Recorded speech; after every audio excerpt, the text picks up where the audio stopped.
All right. Got that going. Okay. Sorry. Now I'm got to get my head back into this. By the way, we will be covering your part of the Republic.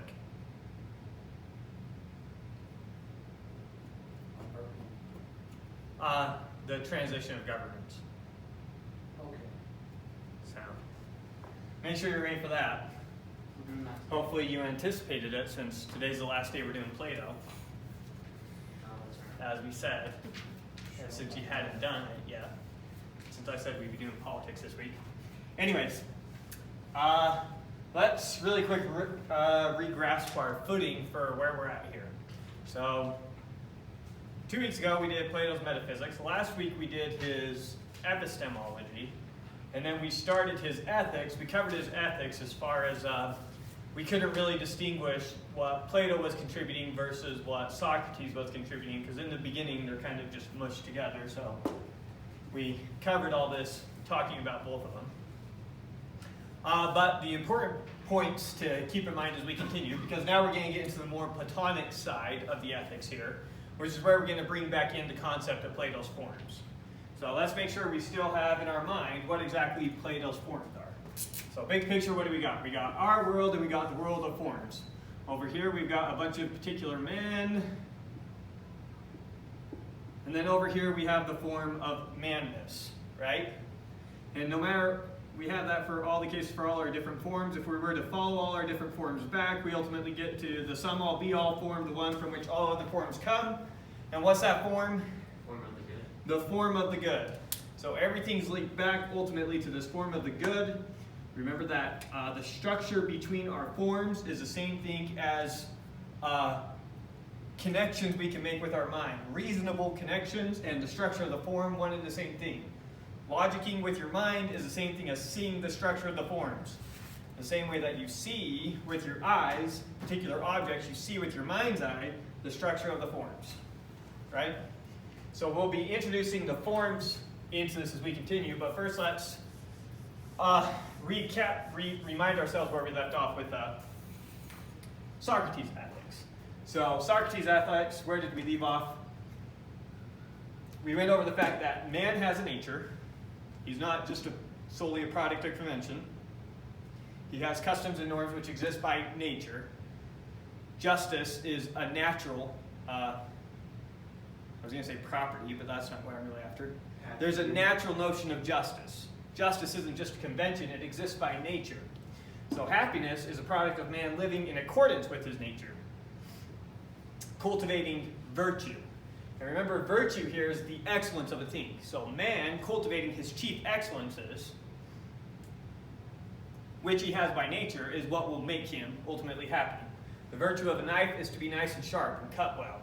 The virtue of man is to cultivate his chief excellences, which are wisdom, temperance, courage, and justice.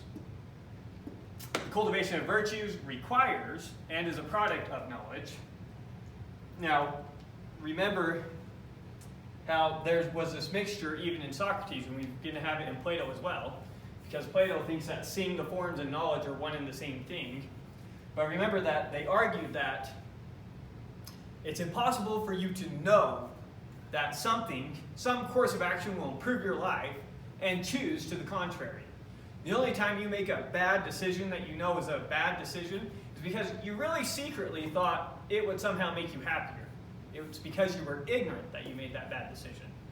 So you can't consciously, deliberately make a bad decision. No such thing exists. Anytime you choose the bad, it's because you really thought you were choosing the good. Right? When you're sitting there and you're like, should I have that other drink? I'll have a hangover in the morning. You make a judgment in your head as to whether or not it's worth it to you.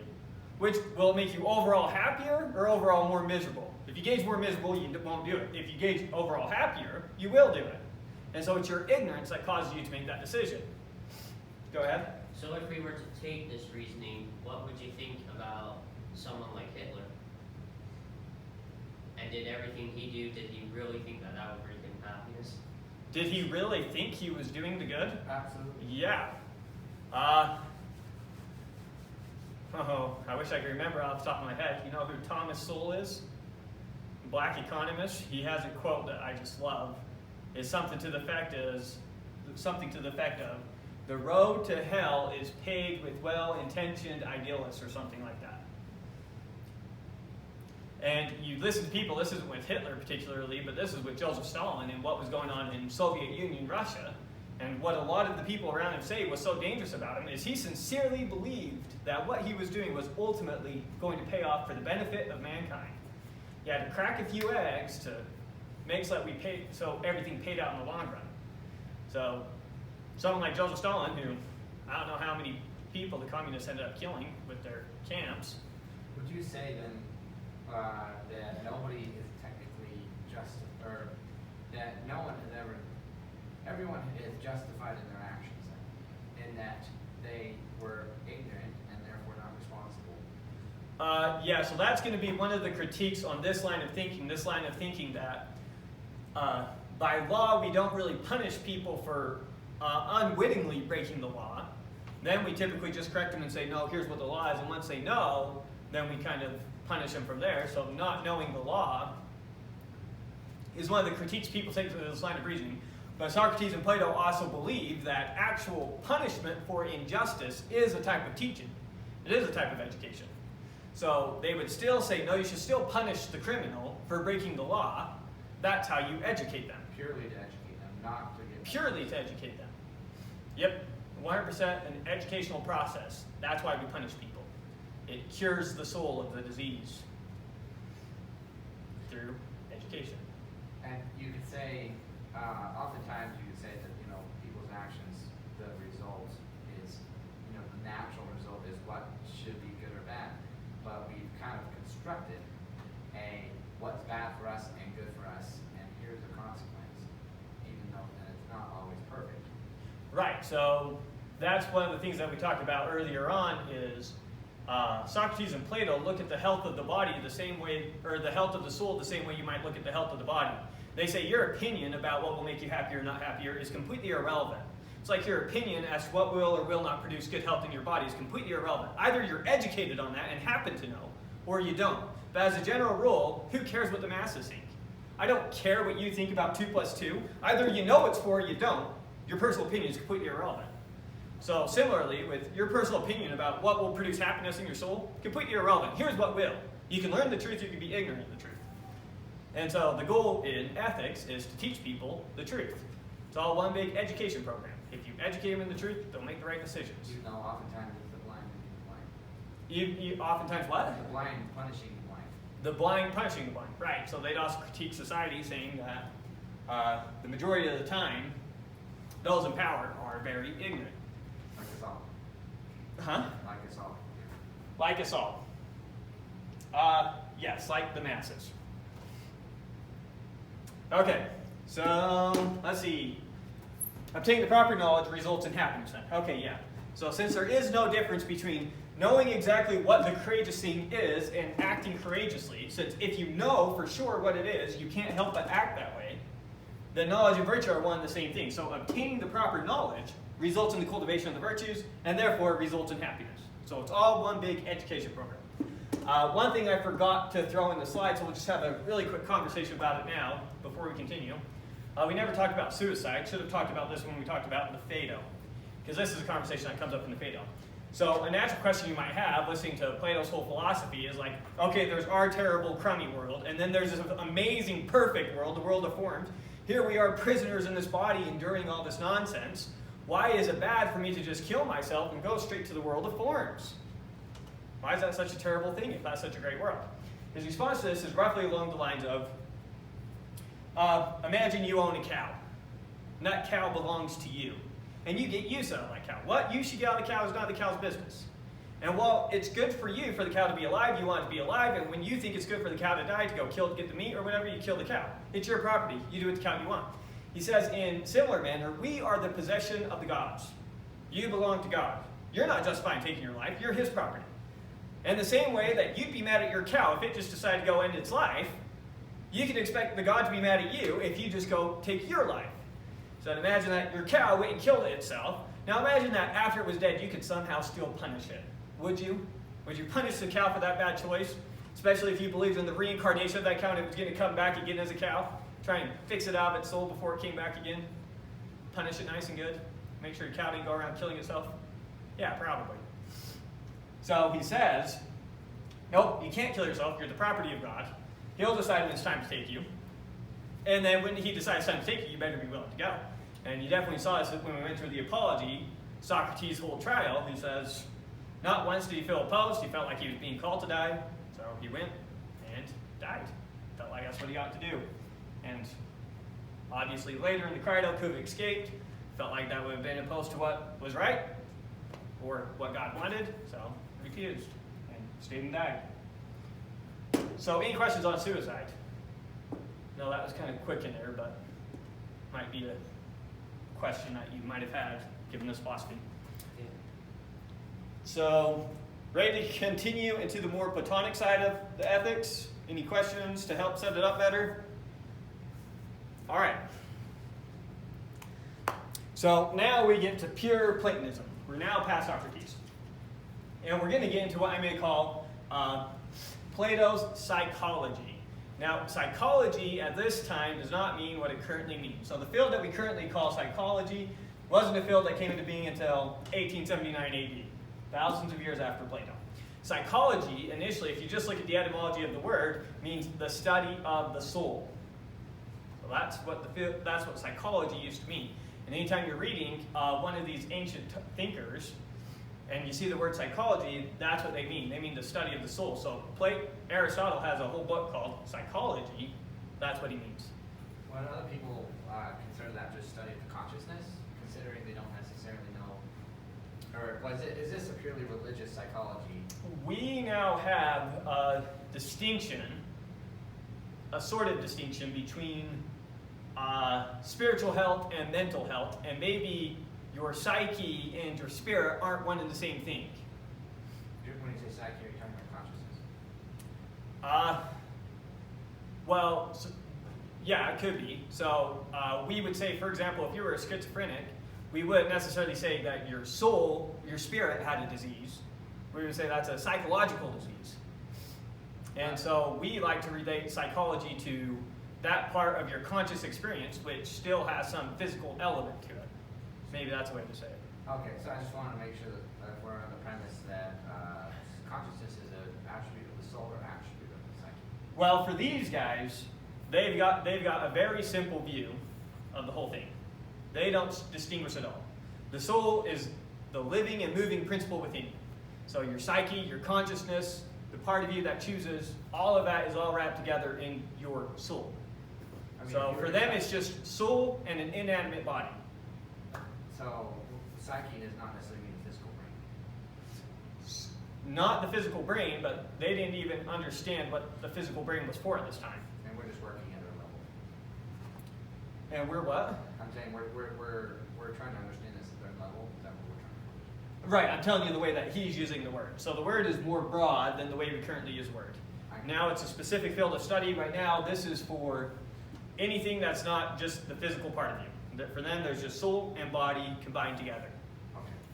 And they wouldn't have an unhealthy psyche and an unhealthy soul go hand in hand. Those are both afflictions of the same thing. So that's what we mean by psychology. Study of the soul, study of the moving principle within you. Okay, covered that. So with Plato, we have the world of forms and this world. We kind of already recapped that. Just wanted to make sure that we reintroduced that to your head. I think you got that still inside your mind. So we're going to use that notion, his double world experience, to now start doing an evaluation of our psychology.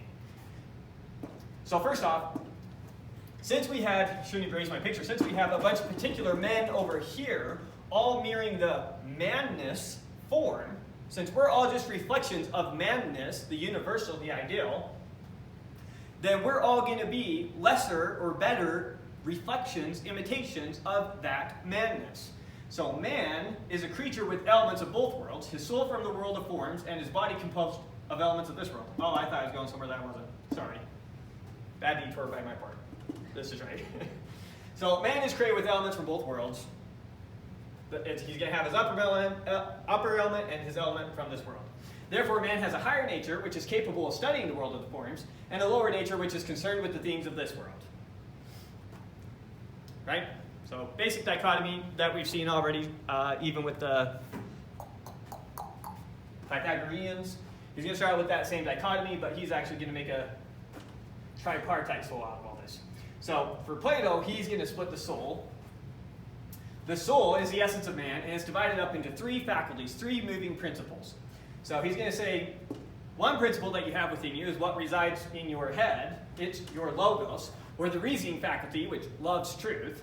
This is a part of the soul that is responsible for determining what a man ought and ought not do, as well as obtaining knowledge. The logos. We've seen that word come up a lot already, right? So this is one part of your soul. The part of you that reasons, the part of you that can see the world of forms. This is the elevated part of your soul, the better part of your soul. Then the thymos, which he thought resided in your heart, or the spirited faculty, which loves honors.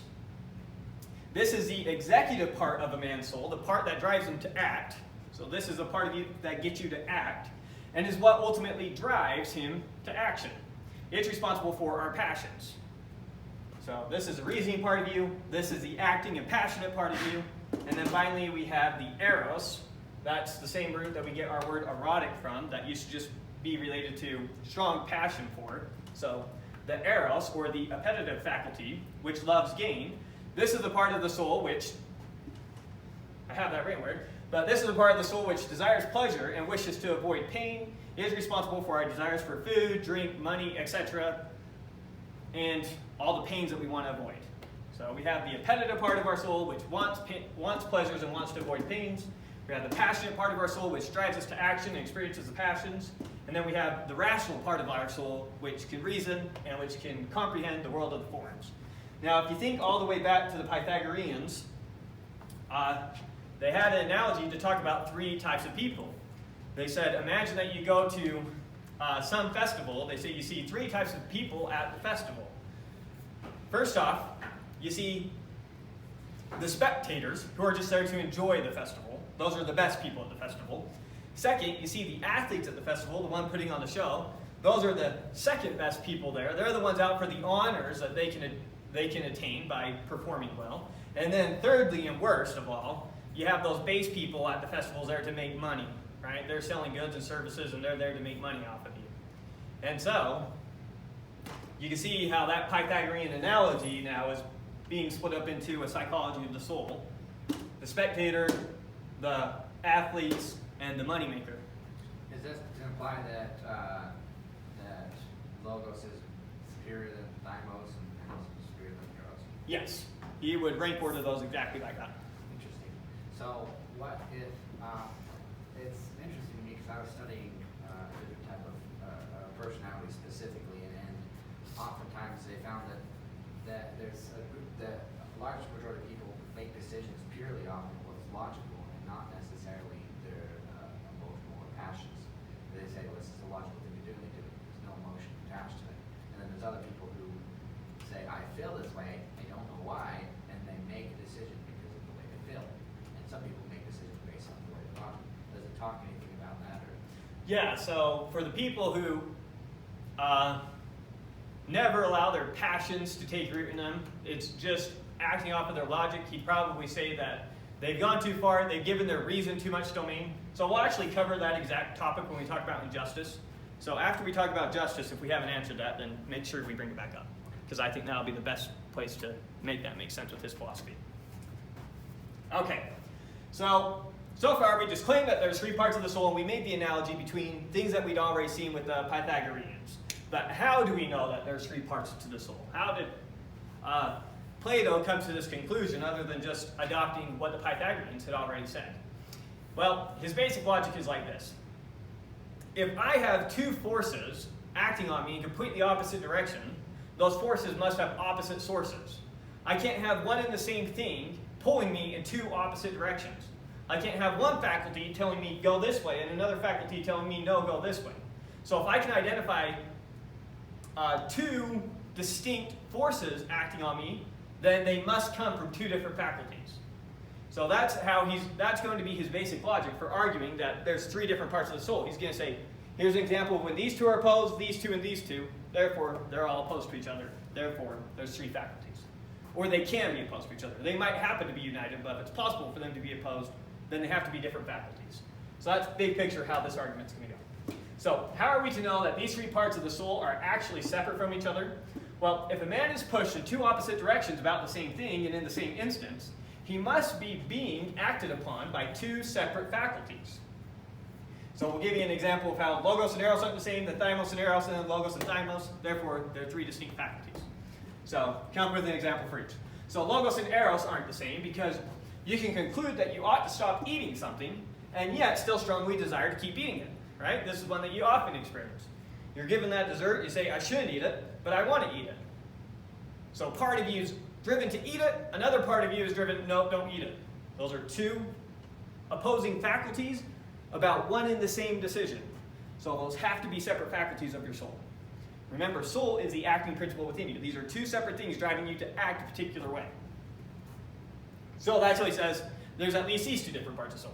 Okay, what about thymos and eros? Your passions and your appetitive part. Well, those aren't the same thing because you can have a desire for something, but be angry with yourself for desiring it. Right? That's one that you've probably experienced several times. You have a strong desire for something, but you really, really wish you didn't have it. You're furious at yourself for having it, for even having the desire. It drives you nuts. So that's an example that your passions and your appetitive part can't be one and the same faculty. Okay, how do we know that your logos and your thymos are the same? And that's because you conclude not to do something, and yet, out of anger, you end up doing it anyways. How often do you do something just out of pure rage, thinking I shouldn't have done that? But you just lost control, you lost your temper. And so he'd say, that's an example of how our logos and our thymos can be shown not to be the same principle. So he splits the soul up into these three distinct elements, and that's roughly his reasoning, his arguments for why they can't be one and the same thing. And is this implying that if you always act on your logos, it's generally the best decision to make? Or that if you act on your passion rather than act on your eros, and then that, or your thymos instead of your eros, that's also a better decision to make? He's going to, again, that's going to come back to the justice, because justice is going to be, let the three parts of the soul operate the way that they should. He's going to say that there's a time and a place for each one, and so use them how you ought to. So how can you say that one's better than the other? One's superior to the other in the sense that one's closer to the world of the forms. Oh, okay. Superior in that sense. But all of them are necessary, he would argue, for living a full, healthy human life. Okay, so we've gone over the argument for why man possesses a tripartite soul, a soul split into three pieces, in which all three parts are inherently in conflict with each other. They all seem to have separate desires. So how do we achieve happiness? We need to cultivate virtue and create harmony in our soul. We need to create harmony between these three opposite principles. And once we can get them all acting harmoniously with each other through the cultivation of the virtues, then we will have a good, healthy soul, and therefore we will have a good, healthy life. And we will experience happiness as a product of that. Remember, happiness is always his metric for determining whether something's ethical or not. Same way that you look for health to test medicine, you look for happiness to test virtue. So happiness should always be the end of doing these things. So we'll see how this relates to each of the four chief virtues, the chief excellences that he says ought to be cultivated with the soul, and how it relates to this tripartite soul. So first off, temperance. How do we achieve temperance in our soul? Well, temperance is achieved when the desire for pleasure is not allowed to overrule reason. The spirited or executive part of your soul, the part of you that drives to action, the spirited part of the soul must side with reason as against the appetitive in its desires for pleasure. So if reason says A and your appetites say B, you ought to go with A. Whenever reason and appetites are opposed to each other, then you need to stick with reason. If you will do this, then you will have achieved the virtue we call temperance. Courage is the counterpart to temperance. They go hand in hand. Courage is achieved when the desire to avoid pain is not allowed to overrule reason. The spirited part of the soul must side with reason as against the appetitive in its desire to avoid pain. So the appetitive part of you wants to avoid pains at all costs. So reason says do A. The appetitive part of you says no, that will cause pain. Do B. Your spirited part needs to stick with your reason and experience pain anyways. And that will be what we call a courageous person. Go ahead. Okay, sorry, I wanted to finish what you were saying. Achieve when the desire to avoid pain is not allowed to overrule reason. Okay, so something interesting here. Take, for instance, temperance. have reason to, like, for instance, let's say you've been taught that salt's not good for you, which Okay. is a real thing that happened, that salt is bad. Up to the point people wouldn't eat salt, to the point they died from salt deficiency, and denied the pleasure of it, but had so much control of their reasoning that they didn't allow pleasure to have any say. So you might have been temperate, but what ultimately led to your downfall was your lack of wisdom. Okay. So yeah, you had temperance, but that alone doesn't result in a happy life. Your problem there is you were ignorant as to your need for actual salt, and therefore you died. Okay. So it's not that one virtue. If you have that alone, you're instantly saved. You need to cultivate all four of the chief virtues. Now, Yep. So wisdom then, this is the most straightforward one, achieved by the cultivation of knowledge. Now, while we say it's the most straightforward one, Plato might also argue this is the hardest one for us to completely achieve. Well, actually, justice, because justice requires all three of these. But remember, when he's talking about wisdom here, what you have to go through to achieve wisdom. You got to work your way all the way down to that form of the good. Then from the form of the good, you can suddenly see it all. So it's a rare person who's able to achieve wisdom, who's able to rise up out of the cave following his allegory and see the sun. But wisdom, achieved by the cultivation of knowledge. So that one, pretty straightforward what we're after there, right? Yeah, so when you gain wisdom, you could actually gain wisdom by simply being like, actually my other, the Eros and you just simply desire for salt or nutrients or this can tell you something that perhaps can't see with reason.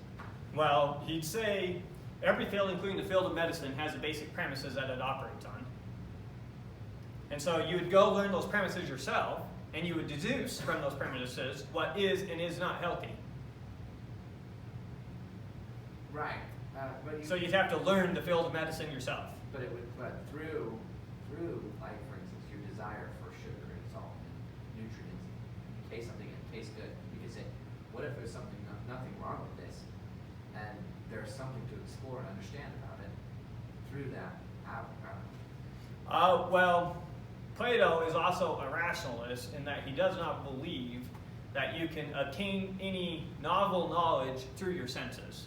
So you'd have to go back and watch our lecture from last week on etymology, how you come to know, how you come to learn things, because he doesn't agree that through these novel experiences you come to learn new things. Are you really? Yes, he's what we call a rationalist. Well, I always thought this interesting exercise. Try to picture yourself in the farthest reaches of the universe, where there is no light and no nothing, and all you have is your consciousness. How would you comprehend anything? Yeah, so you need to go watch it, because he'd say, well, the senses serve to stimulate in us the start of learning. You only need so much sense experience, and then you're good. Then you can go to some corner of the universe and just think and think and think and come to know more and more and more. Because it's very much the way that it is in fields like mathematics. He's absolutely right in fields like mathematics. Once you come to understand the premises, I can go stick you in a vacuum now, and you can keep deducing new mathematics to your heart's content. And no experiences of this universe are going to help you with that. Well, they might help you, but there's no reason that they have to. When I'm teaching a math lecture, I don't need to tell my students to go have some experience and then come back and continue the lecture. When I'm teaching physics, I need to start with observable facts, which we get experimentally through this universe. But when I'm teaching mathematics, that is not the case. I say, here's the axioms, here's the logical implication of these axioms, here's the logical implication of those implications, etc. And we build a web. Plato at this time is viewing all knowledge as being discovered that way. The scientific method isn't a thing yet. That comes with Aristotle. So they don't take into account trial and error and learning through trial and No, error. the idea of experimentation even is a ways off.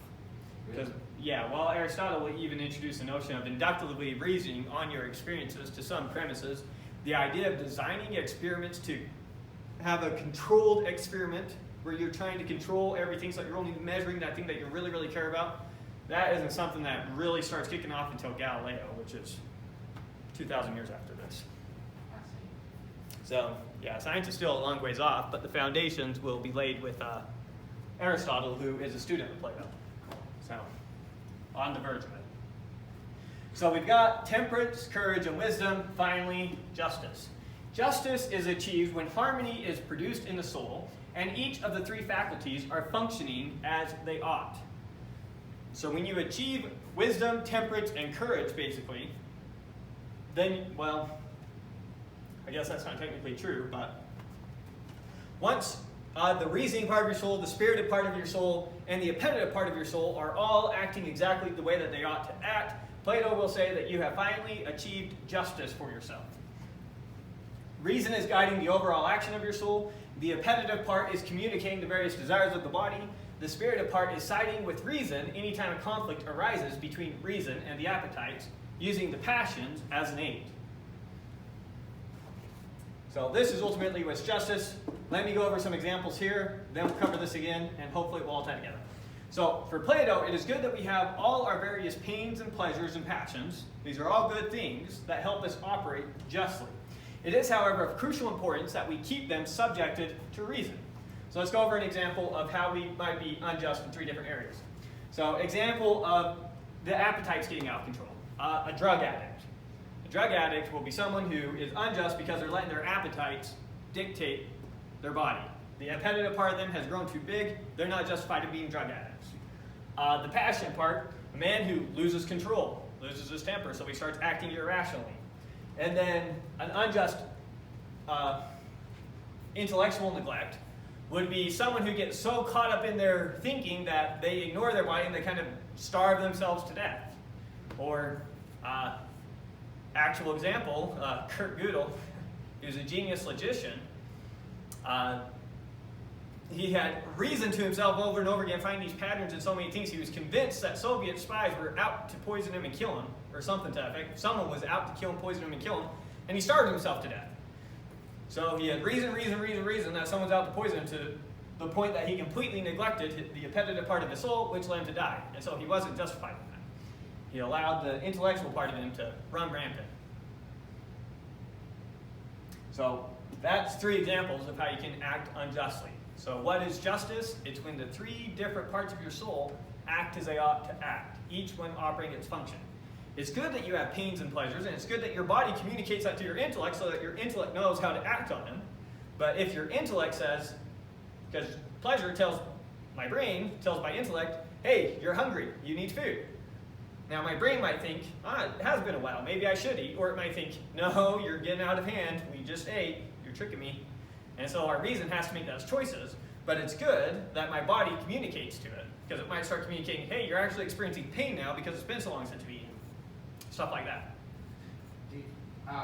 This goes back to when I was studying psychology, and the 2 different types of people who make most of their decisions based on the way they feel, and people who make most of their decisions based on their intellect. And the reason that they've concluded that why some people make decisions based on how they feel and why people make decisions based on their intellect is because whichever one is most developed and has brought the best results in their life. For instance, Plato was probably highly intellectual and had extremely well-developed intellect, and therefore, in his world, intellect was so superior. But if you go, if you talk to or work with people who are just, they're emotional, they make decisions based on the way they feel.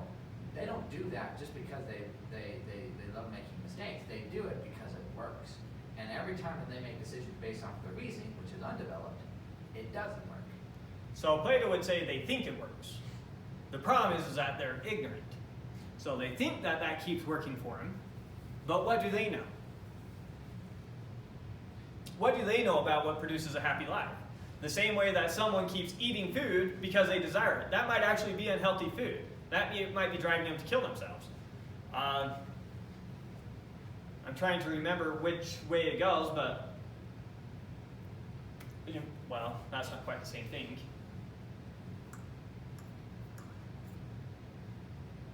It was, wish I could remember exactly what the story was. Some problem in someone's body that kept making them thirsty, and yet it was driving them to keep drinking water, which ultimately led to their death. And I'm trying to remember exactly what it was. Was it cholera? Yeah, I'm only vaguely remembering the details. So Plato would be completely opposed to this idea that just because someone says that they're better off for it, means that they're better off for it. He's like, why can I just trust their opinion? That's like going to some kid to ask him to calculate 10 times 27 and they come back 19. And you say, are you sure? They said, yep. Oh, well, if you said so, you must be right. Says, no, you checking your work is completely irrelevant to me.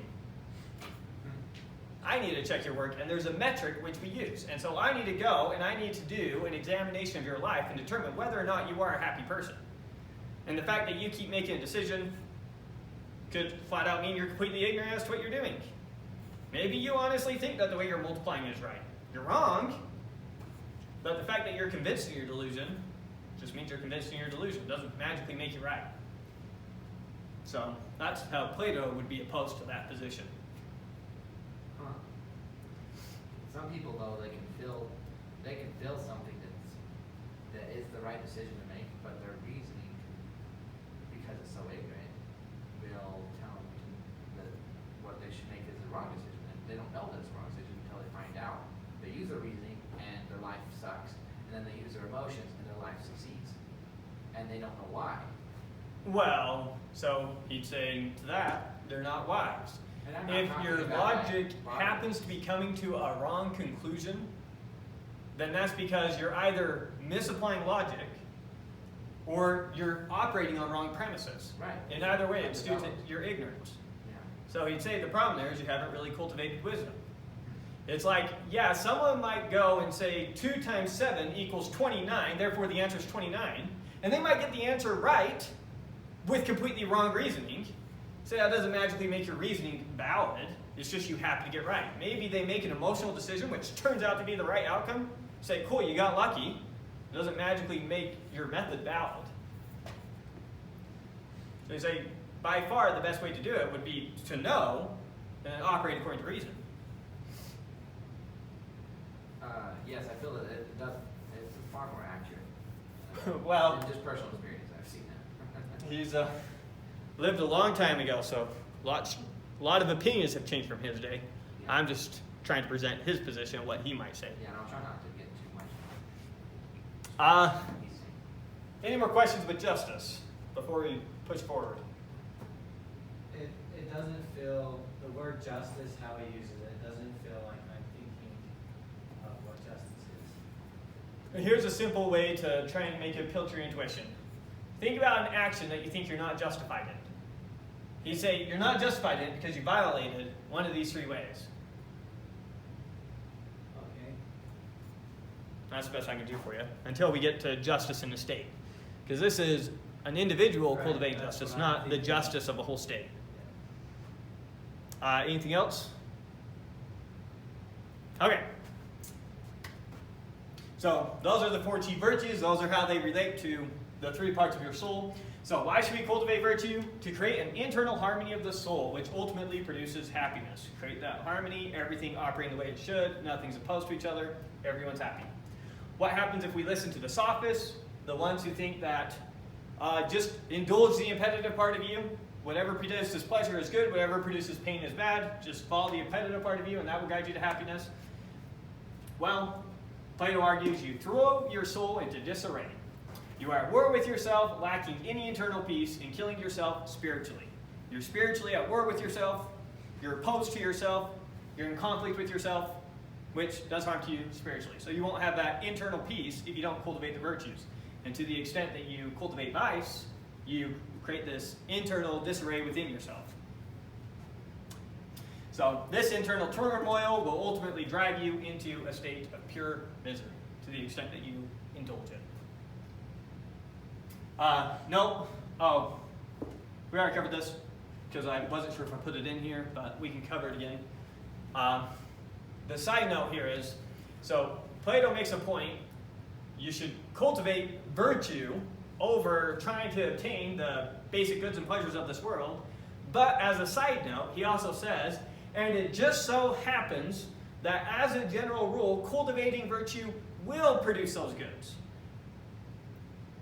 So he's saying you should focus on cultivating virtue over obtaining wealth, but it just so happens the way that this world works, the way that things are, is that goods and services are typically produced by good people. And so to the extent you become a good person and cultivate virtues, you'll generate these goods and services, and you will, naturally, unless there's external external circumstances acting on you, end up living a moderately wealthy life. You'll have the pleasures of life as well. So while these should not be your primary focus, they will be a secondary side effect for people who cultivate virtue, especially if you live long enough doing so. And he argues that those people who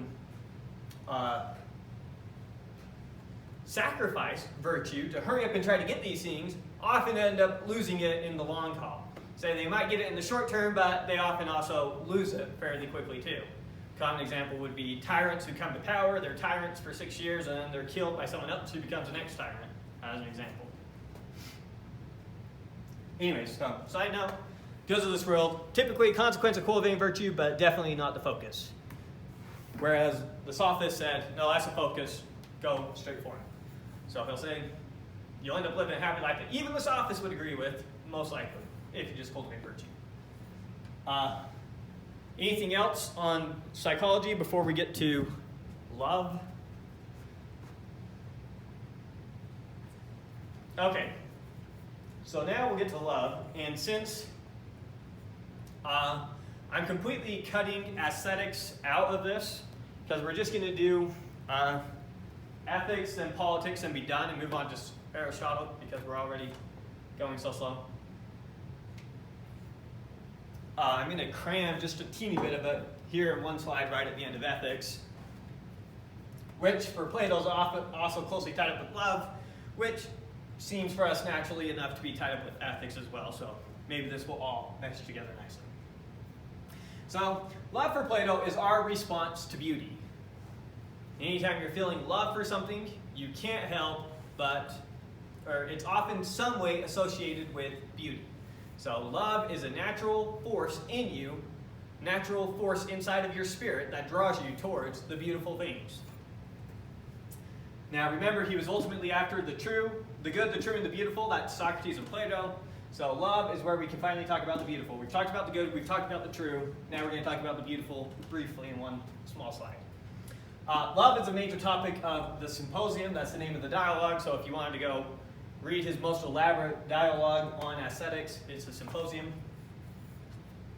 And there Plato outlines how true love can drive us to the form of beauty.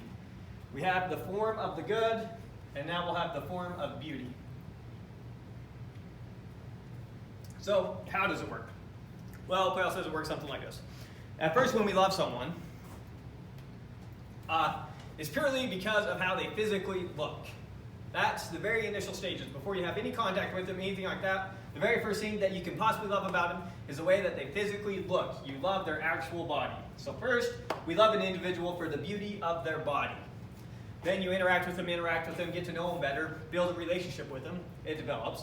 So he says, next we are driven to love the individual's soul, that moving, acting principle within the body. He says, then as we continue loving them more and more, we are then driven to love the beauty in the pursuit of their soul. And so now we start to love the beauty and knowledge of the sciences, or beauty that's in the forms together. And if you're loving beauty in all the forms, then you're loving beauty abstractly, and so finally you are driven to a love of the form of beauty itself. So the same way that manness is the universal for all men, the form of beauty is the universal for all things that are beautiful. Thus, Platonic love is a love of the form of beauty. Now, the best I'm able to piece this together is that the form of beauty and the form of good are one and the same thing. And I couldn't find a strong argument other than it just kind of just being said as to how they formally tie these two things together. So they never, you guys have never actually, he never defined what good is in a previous lecture. We didn't get a definition for the good. He says that he can't tell you what the good is, but he gives his allegory of the cave to try and give you intuition for what the good is. He says not only can he not tell you what the good is, it's possible that it can't even just be stated in words what the good is. And so there's a whole process for how you come to know the good. And it's not a trivial thing. That's the pinnacle of his whole philosophy. That's the pursuit of A wise man's life is to try to come to know the good. So it's not a trivial thing that you go through. In his Politics, we'll briefly outline the course of education a man has to go through to prepare him to come to know the good. It's a 50-year program. But, so best I can tell, the form of the good and the form of beauty are one and the same, and beauty is somehow endowed in everything that's known and everything that's good. So the good, the true, and the beautiful are essentially all one and the same thing. Any questions on love? When he's Before we get to talking politics? about love, he purely, he says love and beauty and good are all the same thing and true. And to him, it's like when he looks at something and it makes him feel good, or says, wow, that tells me that's beautiful. To him, that's what love is. He says, love between people is ultimately a consequence of the good, a consequence of beauty. So it's purely about how he feels about. No, if you love something, it's because to that extent you have identified some objective, absolute beauty within that thing. But when you look at something beautiful, does it make you Does it make you feel feel good? good? Yeah. Sure. So that, Love can feel good. Right. But that feel-good love is a consequence of the fact that you're being targeted at beauty. And so the more you pursue the beauty, the more you'll love.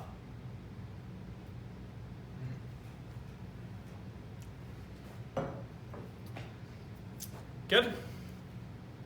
All right, let's get started on his politics now. This is that weird tangent I went on at the beginning because I was thinking we were doing politics, not ethics. So, politics.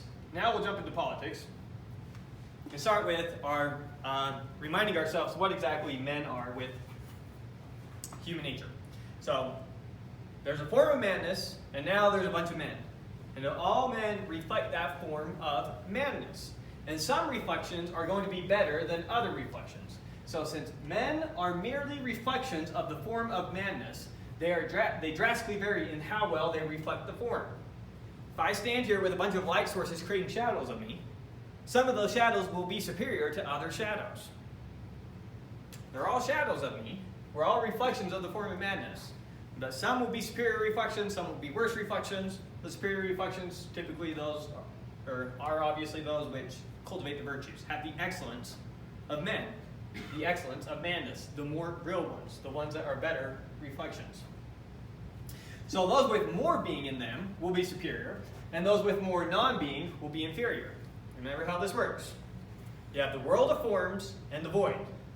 The world of forms reflects its forms into the void. The void is non-being, the world of forms is being. Being and non-being is what you are. You are a reflection of madness into the void, creating man, an individual man. You are one of those reflections. I am one of those reflections. John Doe is one of those reflections, right? Okay. And some of us are better than others. Sorry. Some of us have more of those virtues. Some of us are better reflections of the form madness. Quick note that's made in the Republic. When it comes to human nature, there's no difference by nature between men and women. The only significant difference I can find is that in general, men are stronger than women. So anytime we're talking about madness and men, we also mean women. So you're not excluded. Okay. So, yeah, they say there's no difference by nature between men and women except for that men tend to be stronger. The physique. Huh? The physical aspect. Mm-hmm. Not the intellect or conscious, the spiritual. Right. So he says that there's no reason that a male smith is necessarily superior to a woman smith. Maybe he can lift more weight, but he's not necessarily a superior smith, as a general rule. So, no difference between men and women. Everything we're saying here applies to both the sexes. So, in general, we can expect there to be three types of men, going back to the Pythagorean festival. You have the spectator, the athlete, and the person who's there to gain. Or we look at the soul, the tripartite soul, the three people, those who cultivate those three aspects of the soul. So we'll briefly go over it. In general, we can expect three types of men, one for each part of the soul. Men whose dominant element is their reason, or those naturally inclined to be philosophers. Men whose dominant element is their spirit, or those naturally inclined to be soldiers. these would be your more brutal types of people. And the men whose dominant element are their appetites, which is typical masses. Most people fall into this category. Not mass, that's supposed to be men. So he's going to say, in general, we have these three types of people. How do we validate that we get such a variety of people? Because we're all just better or worse reflections of the form manness. Same way that I can have better or worse shadows from different light sources. So, oh, go ahead. So is he kind of describing that as manness has three different forms, same as a soul? Manness has three different forms, same as a soul. I mean, like parts of this manness. There's the reason-based manness, the spirit-based manness, and the Oh, I see what you're saying. manness. So, it's hard to get his concrete explanation for these things. A lot of it's just come from the Republic, which you read. Yeah. So it's hard to get concretely what he's talking about with a lot of these things. The way it seems to work is that somehow the spirited and the appetitive part of the soul are a consequence of this world, whereas the intellect is a consequence of manness. That somehow comes from the world of forms, whereas the other two seem to be this worldly. Yeah, that makes sense. But I don't know how to make it coherent with the idea that you also have your soul, which existed in the world of forms prior to coming here. And yet your soul is a reflection of manness. Was it a reflection of manness when you were just a soul? Or was that just the intellectual part of you? So I don't know how to make his entire philosophy coherent that way. And I'm not sure how he does it, because there's one place where he just sits down and says it all that I'm aware of. So he says that the soul comes from manness, there's not a soulness. Well, he says that you come from manness. Okay. That's the best I can give you. But that your soul also exists in the world of form somehow. So I don't know if he mixes up how he uses soul here, and when he says your soul exists in the world of forms prior to here, he really means just the intellectual part of your soul. And somehow, that soul existing in a reflection of madness in the void has the other two elements of the soul in it, along with your body. But I'm not sure how to rationalize that. So, yeah, that's the best I can do for you. Go ahead. Okay. It's just common mostly, it's whatever. But it seems a little conceited for a philosopher to consider themselves superior. That their strength is what makes them superior over, like, for instance, the soldier or the masses. And it's, I mean, if you go talk to a soldier, they're going to think themselves superior over the philosopher. And the masses are always going to consider themselves superior over the soldier and the philosopher. And it's just kind of, But which of them knows? So, that's the thing, is none of them do. They What's just his name? decided that that was the case. Actually, in Athenian society, which is where we're at, the philosopher did do a stint as a soldier, and the rulers came out of the masses. yeah, that's true. So, you're talking about a democratic society, so your ruler would have been part of the masses. And a lot of the time who he's talking about here is Socrates. Socrates did serve as a soldier. He fought in 3 major battles in the Peloponnesian Wars. But who's the famous utilitarian philosopher? I keep having his name on the tip of my tongue. Anyways, he has a famous quote that goes along the lines of, better to be Socrates dissatisfied than a fool satisfied. Better to be a human being dissatisfied than a pig satisfied. And anyone who thinks otherwise, it's because they only know their own side. In other words, it's possible for Socrates to comprehend what it's like for a fool being satisfied. Socrates in a dissatisfied state, he can comprehend what it's like for a fool to be satisfied. The fool cannot do the inverse. A human being, even in a dissatisfied state, can comprehend what it would be like for a pig to be satisfied. The pig cannot do the inverse. How can Socrates be so certain that he understands the fool? Like, he knows what the fool is. Like, By definition, the fool is the one who doesn't know. And he used Socrates as a stand-in for a wise man. The person who knows what it's like.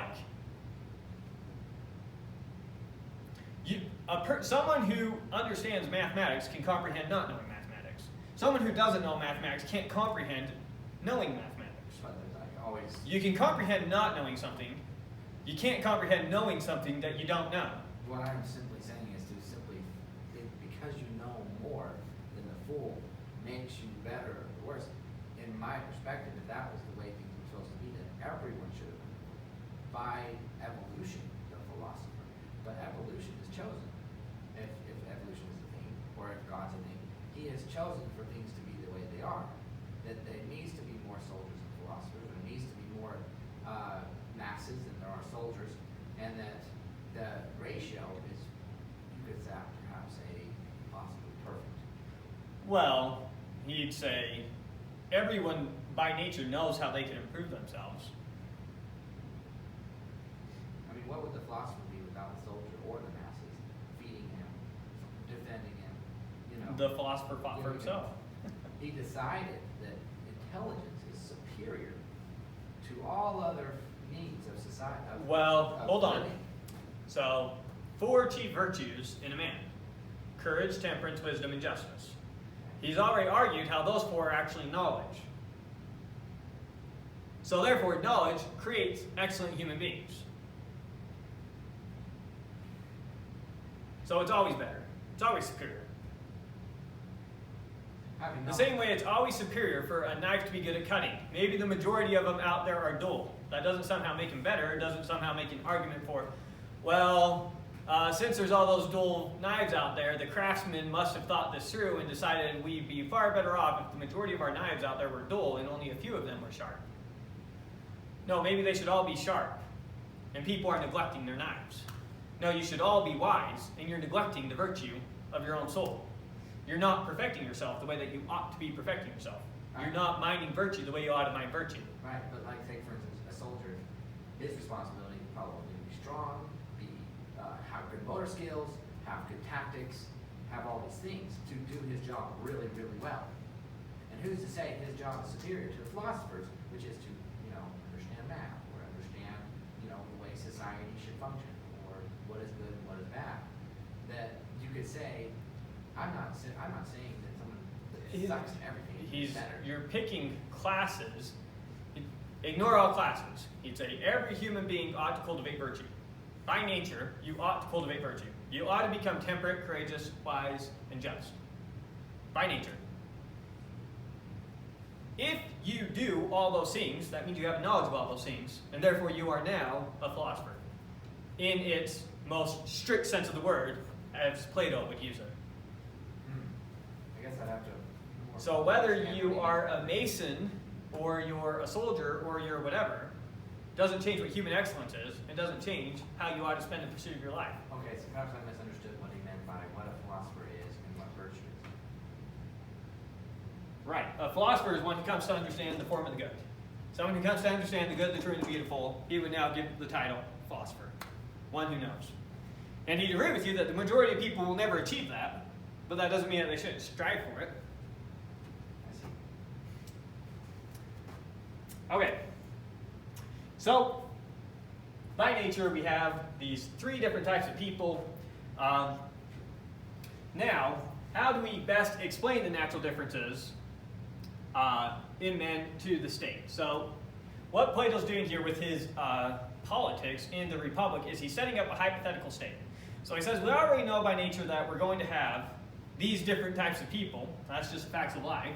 If we're going to set up an ideal state for these types of people, how should that state run? And what should we do about the fact that there are these different natures? There are these people who, doesn't matter, they're not ever going to come to find this form of the good. They're only going to go so far in their knowledge, understanding, perfection, whatever. So how best to set up a state that takes care of all these people for all their various needs? And so he comes up with this bit of the metal. So all people are initially born from the earth. This is how, he says, this is what we should tell our citizens. So setting up an ideal state, we know that people are going to do this different ways. So what should the ruling class, the legislators, the muses, who are going to send down to the generations that come after them in the state that developed, what should we tell these people to help them comprehend the fact that there's all these different natures? So he says, we're going to tell people that they were initially born from the earth with a soul composed of a combination of gold, silver, iron, and I said bronze, but it's actually brass. So I said bronze probably every time. It's really supposed to be brass there. So he says, here's what we're going to tell our citizens. We're going to tell them that they were born with a combination of these metals, and that based off the combination of these metals within them, that's going to determine how. This is going to be the explanation for their different natures. So fundamentally, we have three basic natures. We're going to explain to them, it's a consequence of the metals that you have within you that you are the type of nature that you are. So those with the predominance of gold are inclined to be the philosophers. Those with predominance of silver are inclined to be the warriors. Those with the predominance of iron and brass are to be the masses, the working class, the majority of your citizens. It says this is how we'll explain it to them. Now, these proportions are not hereditary, so you may not inherit from your parents the same metals that you were born with, or that they were born with. So it's very possible that someone of gold could be born from parents who were of bronze and brass, and vice versa. So it's not necessarily hereditary, so anyone can be born with any combination of these metals, and so any nature can come from any other type of person. And so each individual must have their soul tested to see what's it composed of. Which metals is it composed of? So setting up this narrative to tell the citizens, you each have these combinations of metals. We need to determine what combination you are. And just because we've determined what you are doesn't mean we necessarily know what your kids are, so they have to be tested as well to see what combination of metals. With me so far? Mm-hmm. So that's going to be the big lie that they tell their citizens, because ultimately they're going to argue, we got to put them in an educational program to determine what their soul's made of. So how do we best utilize these three different types of people for this hypothetical state that we're setting up? We set up a three-class system. So the rulers of the state should be the philosophers. Those who know the form of the good will best know how a state ought to act, right? What should judge how you ought to act the good? You ought to do that which is good. You ought not do that which is evil. Someone who knows the form of the good will best know how you ought to act. So the philosopher should be at the head of the state, saying how the state ought and ought not act. The soldiers should be the spirited men, those who are seeking honors. And then the working class should be the masses, those who possess no silver or gold in their soul, and so they seek it externally in the wealth. And that's why they chose these metals. So it's going to be one of the ways that they rationalize with the citizens why they have the desires they have. So they're going to explain to the philosophers, the reason that you don't have the strong appetitive desires that these guys have to go out there and gain money is because you already have the gold within you, or you already have the silver within you. And the reason you, the masses, have this desire to go and gain gold and silver is because your soul is not composed of these metals. And so you seek it externally. So this is part of the great lie that they're going to tell their masses to help them rationalize their own natures. So we'll have three classes: ruling class, soldiers, and the working class. Now, just as in the just man, reason has to rule with the aid of the spirited element, so in the just state, philosophers must rule with the aid of the soldiers. So few philosophers should be ruling over the state.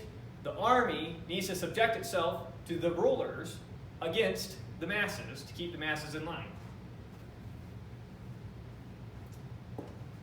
Only the ruling class has a political voice, as politics is an extremely specialized art.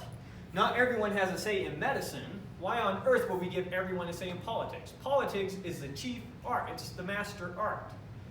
What is more consequential than political decisions? You're not just talking about the health of an individual. You're not talking about the health of an entire state. And you're going to let just anybody make those decisions? That's a terrible idea. Let's only let those who know make the political decisions. That's what he's arguing for here. Make sense? Go ahead. So you could say that Plato was very much in favor of a socialist government. Totalitarian government. Totalitarian. And it just so happens that he's also in favor of not even socialist, but a communist government. But we'll get to that later. Yeah, and not only that, but he also believed that people were incapable of developing virtue in themselves, certain people. Yes, he believed that we have our innate natures, and yeah, some natures are more suited to be able to pursue these things. some natures are less suited to pursue these things. That's super dependent. Those which are more suited, find what you're naturally suited for in life. And that's what he would say you should go do in the political system, in the state. But everything that you need to accomplish in your life requires good virtue. Yeah, he wouldn't argue that anyone shouldn't stop pushing to cultivate the virtues, but he'd say it doesn't matter how much you try, based on your nature, you're only going to be able to get so far. I mean, if you're only able to make progress this fast, then even after 100 years, you're only that high. And someone who's making progress like this should be ruling over you even when they're quarterback right here, because you'll never get past that. Well, so his assumption that people's progress was always linear. That it- Well, no, that I'm the just- one drawing the graph, but his assumption is that there's different human natures. Some are going to get further than other people. He'd say, you see this all the time when you go to teach a kid arithmetic. There's some minds which are more prone to learn arithmetic, some that are less prone. And so with the same amount of time, effort, and energy, some pick up on it and take off with it. Some are still resisting it even after a little while. So he didn't see that that was purely by choice, not, he felt that that was, they were just born that way and couldn't help themselves. Yeah, the way he'd say it is they have a bad memory. Yeah, that's interesting. They're not very good at remembering stuff. Yes. Okay. So, let's look at who's responsible for what, although you can probably guess it. The ruling class, the guardians, these are also often called Philosopher Kings by people generally talking about Plato's dialogue. I don't know if he actually anywhere says Philosopher Kings anywhere in the Republic. He does. I think he at one point says we need to make kings into philosophers and philosophers into kings. You might have that terminology come up once, but anyways, what he calls them in there, the ruling class he calls the guardians, the soldiers he calls the auxiliaries, although I just realized I probably use soldiers every time, and then he calls the working class. So we have the guardians, which are the rulers, the auxiliaries are the soldiers, and then the working class, which is the majority of the population of your state. And so what are their individual responsibilities? Well, here's how he breaks it up. The guardians, they're the ruling class. They are responsible for all legislative and judicial matters. They are given absolute control of the state and are to be provided for by the working class. Now, only their means are to be provided for by the working class. They're not actually supposed to be given any wealth. And he actually says we need to write into our Constitution that they're not allowed to touch wealth, that we rationalize to them. Since you already contain in you much more pure gold than any external gold out there inside your soul, it'd almost be blasphemous for you to ever even touch gold. So they're not even allowed to eat off of gold plates or to drink out of gold dishes or silver. No gold or silver for these guys. They're not allowed to have any wealth at all. The working class is not to give them money, they're to give them food, housing, clothing, the necessities of life, and just as much as they need. No more, no less. That's what they get from the working class. So that's it. Okay, the soldiers are responsible in executive matters with the guardian at their head. So they're responsible for policing as policing is needed. They're responsible for fighting off any invading armies to the extent that that's needed. But with the guardian always acting as the general or the commander of the army, whatever you want to call them. And they too are to be supported by the working class. So once again, they're not allowed to own any wealth. They just have their base wants and needs taken care of by the working class. No more, no less. And that's how these two live. While the working class has no political voice, it is still expected that through the right education, they can pretty much be left to their own devices. So the state controls how each of them is to be educated early on and takes a portion of their income, not really their income, more like their resources or productions, to support the guardians and the soldiers. So the rationalization is, yeah, we'll have our guardians here, they'll provide basic legislation, they'll step in with judicial matters, but they're not going to get involved in petty contracts between the working class. They think if we just give the working class the right education, they can pretty much take care of themselves. And they just need overall guidance after that so that they don't get too far out of line this way or that way. For the most part, they can be left to their own devices. And if they ever try anything too crazy, obviously we've got the army here, we can easily put them down, that won't be a problem. So, that's brief outline of how the states can go. Go ahead.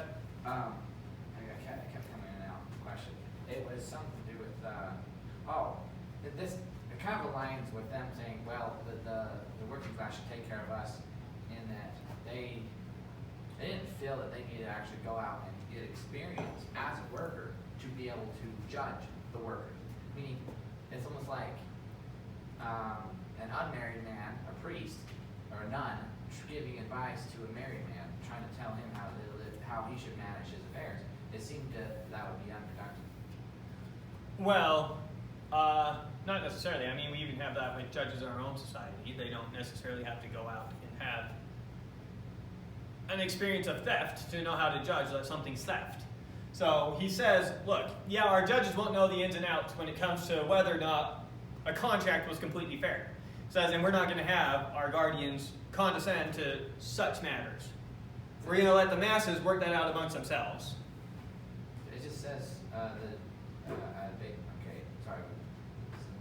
They will act judicially, but he also specifically mentions when it comes to arguments over contracts and stuff like that, we're not going to get involved. That's beneath us. Work it out amongst yourselves. It's like your two kids are fighting. Sometimes you gauge, let them fight it out. Well, sometimes they'll kill each other. Well, yeah. If it starts getting out of hand, you can come in and say, I don't care what this was about. What you're doing to each other's worse, and separate them. So you stop them from getting out of hand, but you're not going to sit here and A lot of these get into all the nitpicking that goes on in their separate contracts. Were these ever applied to the era that they lived in? Or? There is only one city-state that Plato ever had any major influence over, and everything was a disaster top to bottom at the city-state, Syracuse. So, not really. Because you'll see when what he requires of his leaders is so impractical that it's impossible to get in a city-state like this. Experience because they're not working. Well, I don't know how that's necessarily relevant, and you need to go watch the previous lecture on epistemology. All knowledge comes from understanding of the forms. You can know everything. He views all knowledge the same way they views mathematical knowledge. I don't need to go see your proof of something to prove it for myself and know it. You might have proved the Pythagorean theorem to yourself. That's completely irrelevant to me. I can learn it right here all by myself. There's no life experience you can go have that gives you some new knowledge that I don't already have just by studying the forms. It doesn't matter where you go study mathematics, you're not going to discover something that someone who's an expert on mathematics hasn't already discovered. Okay, so maybe I'm not a genius, so I can't comprehend this, but take for instance, your job as a programmer. You've had experience where you come up with a design for things, you think this is perfect, this will work, and then when you actually come to sit down and actually do it, it's a disaster and you have to change it constantly because you're learning through experience what actually works. Right, I get what you're saying. Okay. But the way that Plato views all knowledge, he doesn't think that any knowledge is different from the same way that we learn math. I see. He views all knowledge as falling in that exact same category. Which explains perfectly why he felt like this would work. Yes. So the philosopher can just go learn everything that there is to know abstractly, the same way that we study math. Yeah. And now, anytime he comes across that, it's like anytime math comes up now in the real world, I can be a perfect judge of that because I already understand algebra. And so anytime you guys bring up to me petty disputes about algebra, if I need to get involved and work out the algebra, fine, I can. Fascinating. That's how I use it. Yeah. But yeah, so all knowledge comes from just thinking up here. No new knowledge comes ultimately from your different sense experiences. So we have the ruling class of soldiers. Oh, we already did that one. This one. Okay, so then the question in the state becomes, okay, so what is the education that we need to give to all these different people? Because ultimately, education is how we're supposed to determine who's who. Who's going to be the guardian, who's going to be the soldiers, who's going to be the working class? Well, we're going to determine that through education. And we also need to get people just through education good enough in their respective fields. So education is a crucial part for the way that his state functions. And for the most part, this is the only two basic services the state provides for its citizens is the protection of the army and then the education system that they receive. That's kind of what the state supplies for them. Outside of that, they kind of do whatever they want after that for the masses. For the soldiers and the guardians, a lot more is demanded of them in this education system. So we'll go over it. So early education is focused on music, the art of the muses. Remember, this isn't just actual instruments or anything like that. This includes your poetries, your stories, your theater, and your actual music. So the art of the muses. Early education is focused on music and gymnastics. Remember, gymnastics includes also right diet and stuff like that. So taking care of your body and cultivating your soul, kind of. In general, music will help prevent the production of brutal men, and gymnastics will prevent the production of effeminate men. So if we look at your feminine and your masculine characteristics, he would say brutal men are the one where your masculine characteristics have gotten out of hand, and effeminate men are ones where your feminine characteristics have gotten out of hand. You don't want brutal men who can't act gently with anyone, and you also don't want effeminate men who can't take a punch, right? So we got to educate them with both. In general, that's what they roughly do, but we'll jump into each one of them. So musical education is through myths, songs, and stories that promote cultivation of the four virtues. You tell stories about courageous men who do courageous deeds, and therefore you get these young kids to think, I want to be like that courageous man. You tell those types of stories. Any of the muses' arts opposed to these are not allowed in the state. Certain types of plays, poems, and music are explicitly banned from the state. We can't have music that causes you to like mourn, for example. He thought that was overindulging yourself to mourn and feel sad all the time. I can't remember which musical instrument they relate with that. But a lot of discussion about music inside the Republic, if you're interested, where they go and talk about why they accept and ban certain types of music, but they do. So, and they ban certain types of poems. One of the people that they end up having to ban is Homer, because Homer tells stories of sometimes the gods lying to each other. We say, well, that's blasphemy. The gods do not lie. We cannot be telling our kids stories where the gods lie. They're supposed to be emulating the gods. We can't have them thinking gods lie.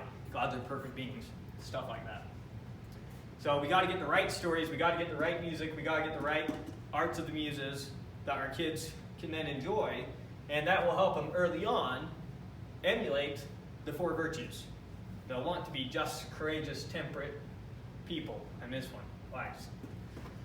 Anyways, so that's the musical education. Then you also have the gymnastics is focused both on the production of a strong physical body and also on proper maintenance in terms of food and drink. So you need to physically work out your body and take care of it in terms of what you put into the body. The focus here is on courage and temperance. With proper diet and exercise, it is expected that medicine will rarely be needed. So temperance, obviously, in food and drink, what you put into your body, what you allow yourself to experience. And then courage, because remember, they use courage kind of broadly. They say when you're sitting on your couch thinking I should work out, but you decide not to work out, they're saying the reason you rationalize that is because it's the pains of working out you're trying to avoid. That's a cowardly decision. So it takes courage to go keep your body up physically. So typically it takes courage to build a good, strong, proper body, and typically it takes temperance to not overindulge in food and drink and stuff like that. So those are the two basic forms of education that you should receive early on in life. They start with this and then move to this, and I'm not sure what the years are where these line up. But your little kids start out with the musical education. As they get old enough to start working out the bodies, they move to this area. And then finally, even from early on, the youth in the state, they are allowed to study philosophy to their heart's content, but this one is not compulsory. These two are, this one is not. Nobody actually has to do this. This is just allowed for them to do if they would wish. And you can see how this would already be one of the early filtering mechanisms to see which people are naturally interested in philosophy and which ones aren't. His rationalization here is, you try and force someone like something arithmetic against their will, it's not going to be there a year later. You can push someone to work out and they can't help but get the good of the exercise. You can't push someone to learn arithmetic and have them learn arithmetic. There's no way to force them to do those types of things. So he says this should not be compulsory, these ones should. Make sense? Any questions on those? Okay, that's early education. Now, initially, every little kid that starts in this statewide education program is potentially a guardian. Our job is to filter out who should do what. We're trying to determine the mettle of their soul, so to speak. So as education progresses, you can fell out of the guardian course into the soldier course, and you can fail out of the soldier course into the worker course. Give an analogy of this in my own education. So I double majored in computer science and mathematics. So I was in 2 departments. I was in the math department and the CIT department. In the CIT department, there's 3 tiers of degrees that you go to get. There's computer science, there's software engineering, and then there's web development. Now it's just understood everyone who enters a program starts out pointed at computer science because it requires the most. If you start out computer science and you end up deciding, no, I want to do software engineering, that's an easy switch. But if you start out deciding I want to do software engineering and then try to switch to computer science, that's very hard because computer science requires more than software engineering, requires more than web. So you have what are called filter out courses. So everyone basically starts out CS, and then they kind of hit that hard course that's meant to filter them out and tell them, actually, you shouldn't be here, maybe consider one of these other 2. So someone might start out thinking I had to do CS, be required to do a class like C++, be like, that was more difficult than I thought, maybe I should just do software engineering, be required to do some other hard class, and end up saying, actually, I should just be a web developer. So they trickle down like that. Everyone starts pointing at CS, and then eventually people filter where they feel like they naturally want to go. Same thing here. Everyone's initially targeting of being a guardian. Well, as they find out what that actually requires of them, some of them might say, maybe just a soldier's okay for me, or they decide, actually, I'm just a working class person. So, same fell out type system here. You start out on track to be a guardian, you can fail out to become a soldier, and you can fail out that to get into the working class. It is not specified how individual workers choose their craft, except that should be most suited to their nature. So in the Republic, Plato spends most of his time talking about the guardians. He has very little to say about the actual working class of men, so how this whole process works is very vaguely stated in there. Just that this is kind of the way that works, and that people should pursue that most suited to their nature. So I guess let people explore their own interests, see what they like, and they end up wherever they want to go. Any question for this general process? Okay, so the first 18 years of life are dedicated to early education. Those on track to be guardians should then study philosophy for 2 years, and soldiers now finish their formal education with 2 years studying the martial arts. It is understood that soldiers will spend their lives improving their art, much like Spartan citizens. So, 18 years of education, at most, that's what required for the working class. There might have been some who left education way before that, hard to tell with how he sets up the system. But at most, 18 years of education for the working class. After those 18 years of education, those on track to become guardians, now we're going to spend 2 years studying philosophy. So 18 to 20, your guardians are studying philosophy. 18 to 20, those on track to be soldiers are going to spend studying the martial arts. Then the soldiers are done with their education. So we're going to continue just talking about the guardians' education. So soldiers only receive an education until they're 20, but it's understood that for soldiers, just because they finish their education doesn't mean they just sit around now. They're expected to continually keep practicing their craft. Same way that there's a shoemaker out there building his shoes all the time, day in and day out. These soldiers are expected to train, drill, practice. They're standing military, always ready for war, much like Spartan citizens live. So the soldiers in his society are basically meant to live like Spartan citizens and live a Spartan-like lifestyle to a large extent. So from here on out, we're just talking about the guardians. Any questions about the soldiers? Is this 18 years in school or till they're 18 years old? I believe it's till they're 18 years old. In fact, that is what it is. Till they're 18 years old.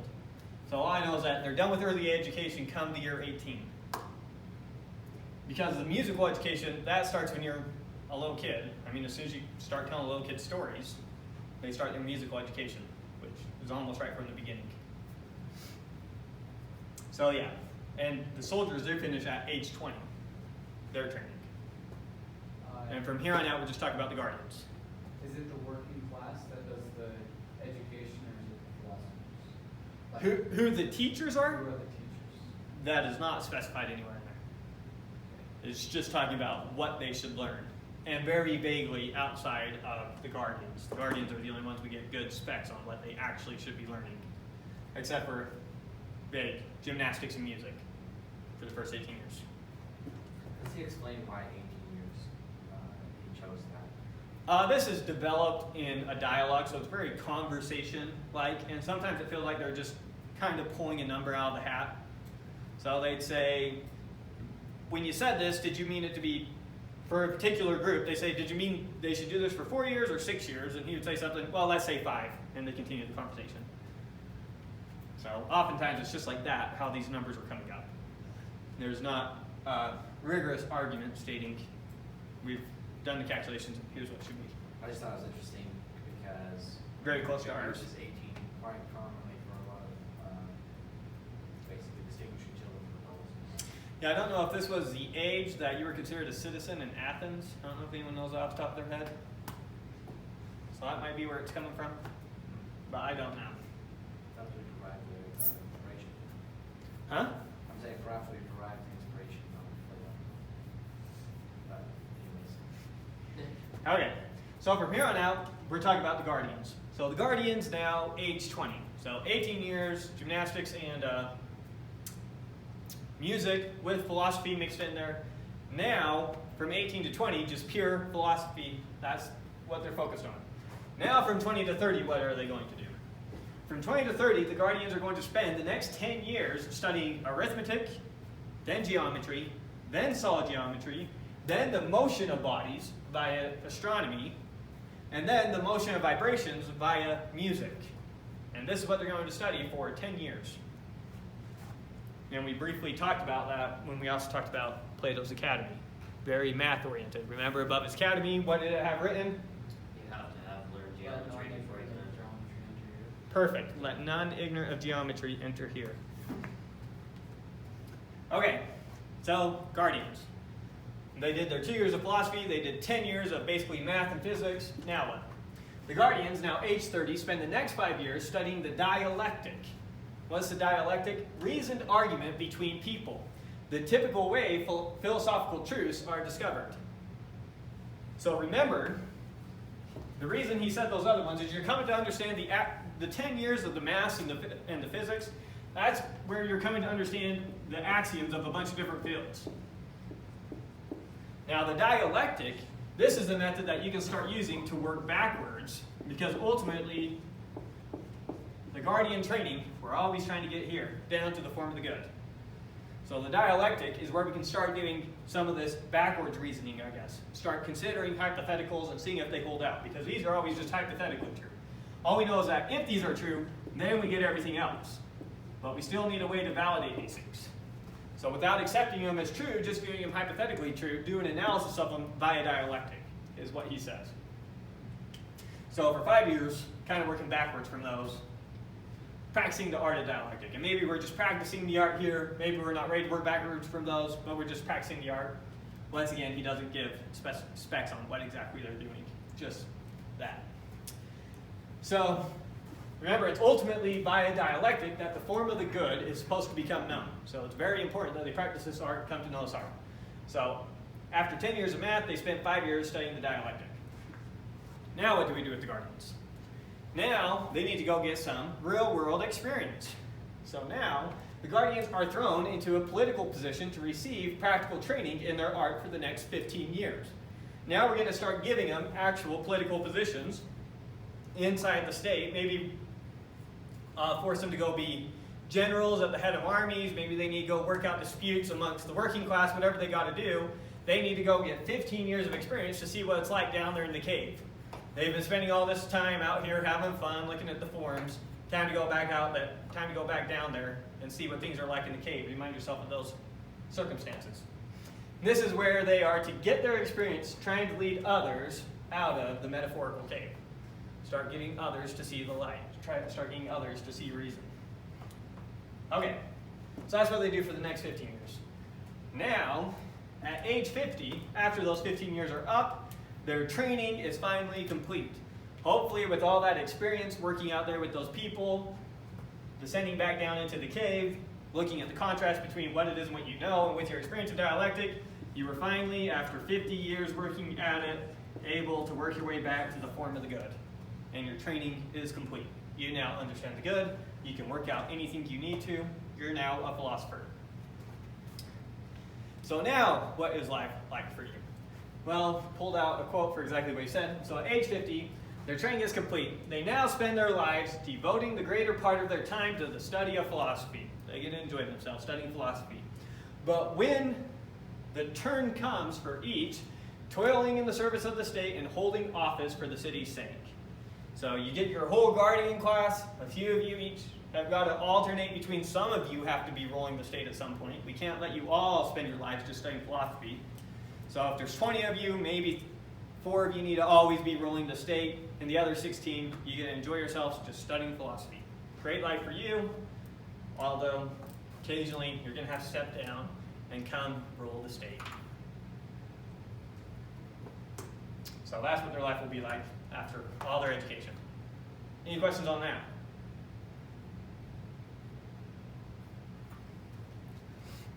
Hopefully you see how that ties up with the allegory of the cave. Okay, so now let's look at the virtues of the state. The same way that a man exhibits these 4 virtues, justice, temperance, courage, and wisdom, so too will a state exhibit these 4 virtues, because a state is a product of men. Men are the ones that produce a state. And so a state should exhibit the same virtues that men exhibit. So when is a state wise? Well, wisdom in the state is exhibited by the guardians. When the guardians perform their function correctly, the state will be called a wise state. When the guardians are allowed to rule, then the state will be called wise, when wise men rule. Courage. When will we say that the state is a courageous state? Courage in the state is exhibited by the soldiers. When the soldiers follow the commands of the guardians, even when at risk great dangers, the state is called wise. When the soldiers listen to the rulers of the state, the state is called courageous.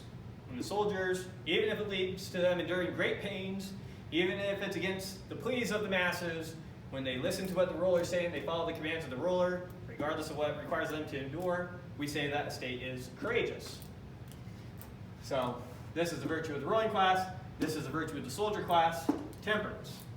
Temperance in the state is exhibited by the masses. When the people in the state learn to control their appetites and do not go beyond what the guardians prescribe for them, the state will be called temperate. So for the most part, they're left to themselves, but they can't go beyond what the guardians prescribe. Otherwise, they'll have to use the army to come in and put it back down. So if the masses in the state learn to control their appetites, don't try to go beyond what they should have, I guess, then we'll set the state as temperate. So you see temperance in the masses, you see courage in the army, you see wisdom in the rulers. Justice is when they're all doing what they should be. Justice is achieved in the state when the right division of labor is achieved.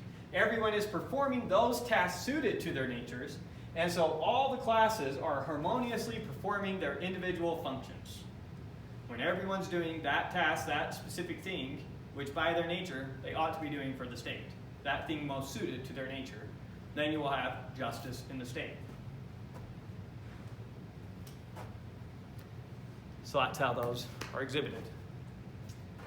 Okay, so now the lifestyle of the people in the state. For the working class, we hardly have anything. I guess I'm saying that here, so which is great.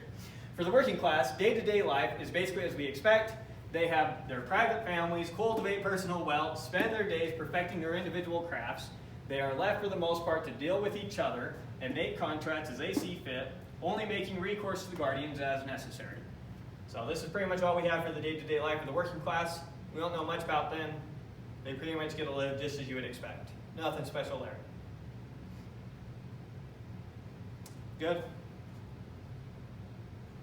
Now, from here on out, we're talking about the guardians and the soldiers and what their day-to-day life is going to be like. So, they are to live a communal life. They will be deprived of all private property. So we already talked about how these guys don't get to have any wealth. On top of that, they don't have any personal property. The guardians, there'll be a house which the guardians are allowed to live in. It's not any specific guardian's house. It's all of their house. They all live together in the same house. They all eat their meals together. All the food is just there. They eat their meals together. They live together. All their possessions is everyone else's possessions. There's no private property for the soldiers and for the guardians. They are to live like soldiers, eating and living together. They are forbidden to possess wealth, since their souls already possess gold and silver internally. they have no need for external gold and silver. Going back to the myth of the 4 metals. Okay, well, it's easy to not have any private property. What about wives and children? Well, those are to be communal as well. No wives are yours, no children are yours. Everything is communal. You own nothing, nothing is yours. All right, well, how do we do breeding? Breeding is to be controlled by lottery. Those who win get a breed, those who don't, tough luck. Only select people get a breed. And it's, he says we need to set it up so it looks like it's complete chance. So breeding is controlled by lot, with the best men and women given higher probability to reproduce. It doesn't explicitly state how the system will work, but it's like every time you do something good, we put another ticket in for you, so there's a higher chance of you winning the lotto. Make sense? So everybody has a chance, and that way if you don't get a chance, you'll just curse your bad luck. You won't say there's a problem with the state. And this way at the same time, we can keep the best breeding with the best. Because even though someone of a golden nature can come from someone of bronze, or someone with a bronze nature can come from someone with gold, they have identified even this early that when you put good pups together, as a general rule, it produces a good pup. Why are humans any different? So, if we keep trying to breed the best humans with the best humans, then we'll increase the odds of getting more guardians. They understand that these guardians are going to be extremely rare people. It's going to be hard for us to have enough guardians to maintain our state. We need to do whatever we can to give ourselves a slight edge.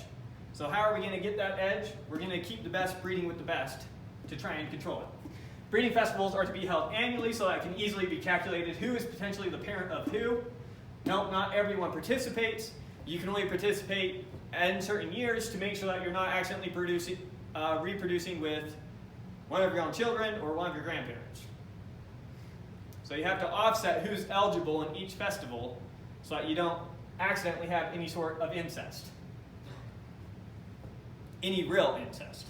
So you won't know you won't ever know who your parents are, and you won't ever know who your children are, but you'll know the year that you participated in the festival, you'll know the kids born that year, and so you'll know who is most likely your children.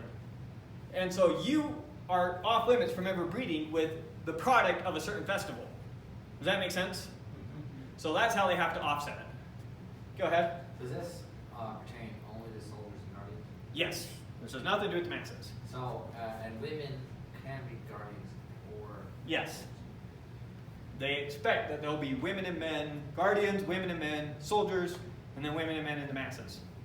And is this like a one chance to produce a child or a lifetime relationship? One chance to produce a child. Best with the best.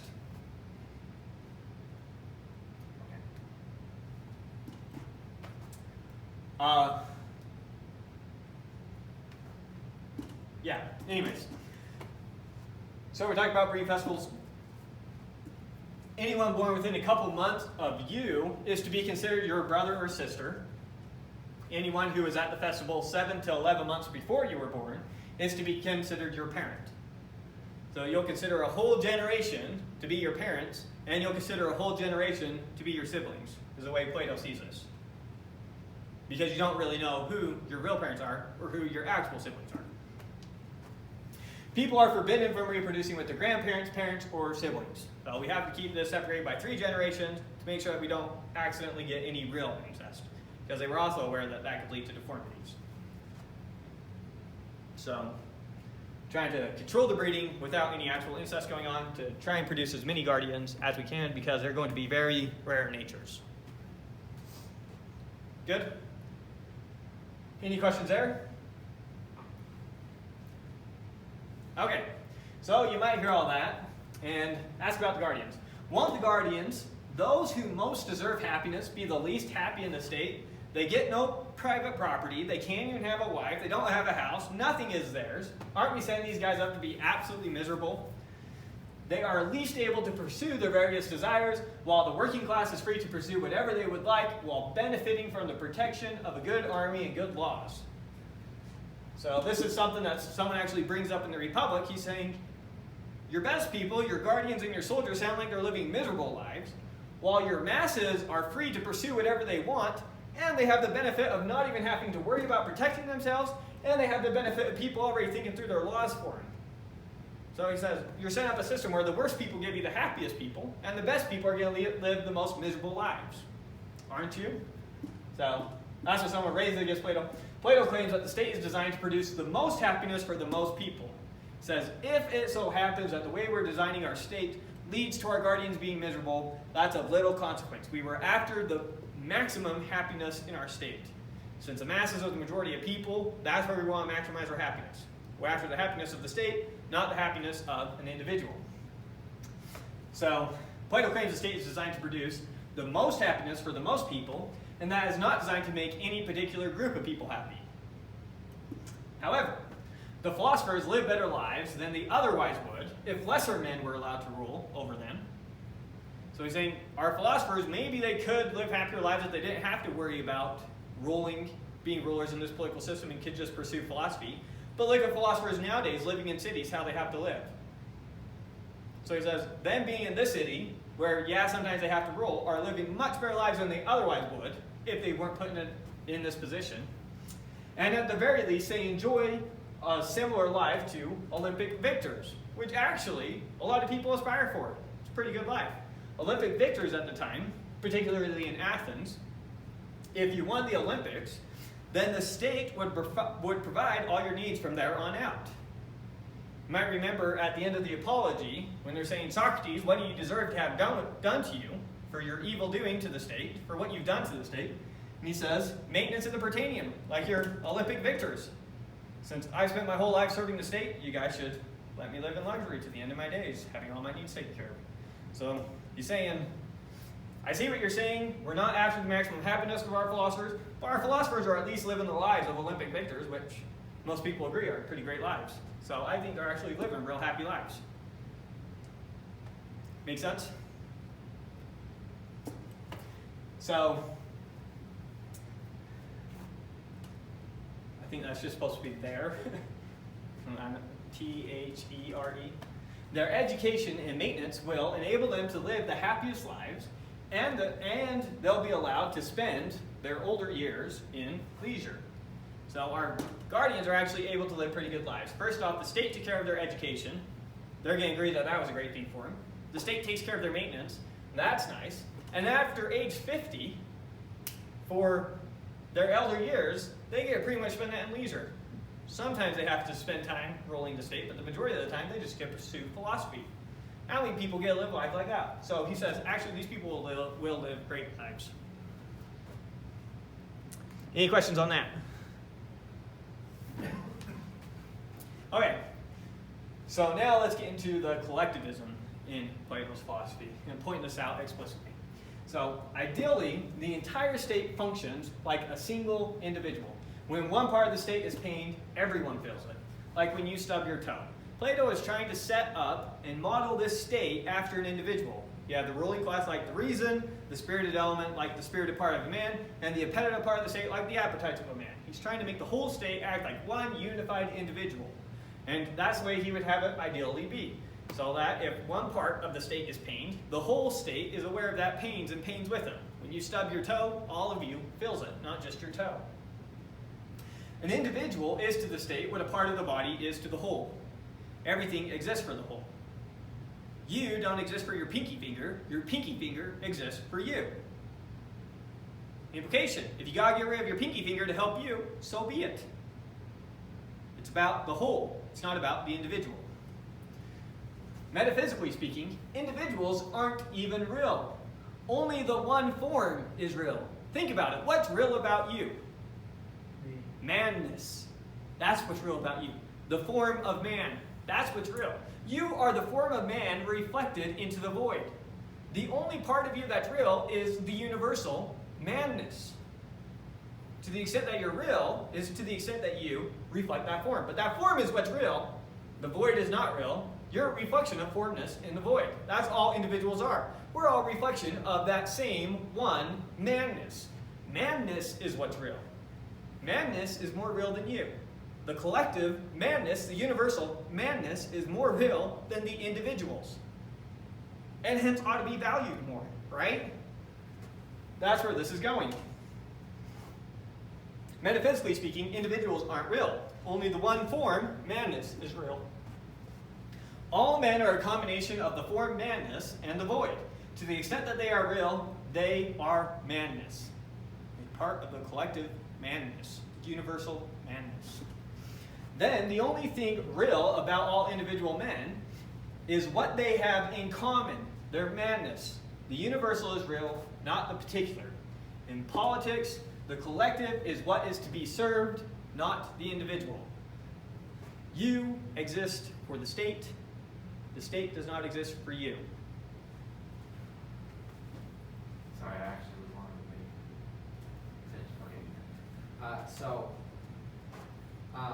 It just seems so peculiar for Plato to say, well, the brain is more important than the heart, and yet neither can exist without the other. It's not. It's superior to the heart in that it tells the heart how it ought to function. Now, he wouldn't say the brain and the heart. He'd say the reason and the passions. Yeah, but he just decided that was the case. Regardless, one cannot survive without the You other. keep losing track of the fact that it's all about cultivating the virtues. The virtues are knowledge. Knowledge is known by reason. The reason knows the good, how things ought to be done. It's not arbitrary. But you already agreed that they should all strive for the virtues and whatever responsibility they might have as soldiers or workers or. They should all strive for it, but they won't all achieve it to the same extent. Those who achieve it better will be philosophers. Those who achieve it in a lesser degree will be your soldiers. Those who achieve it in a even lesser degree will be your working class. And we'll filter them out.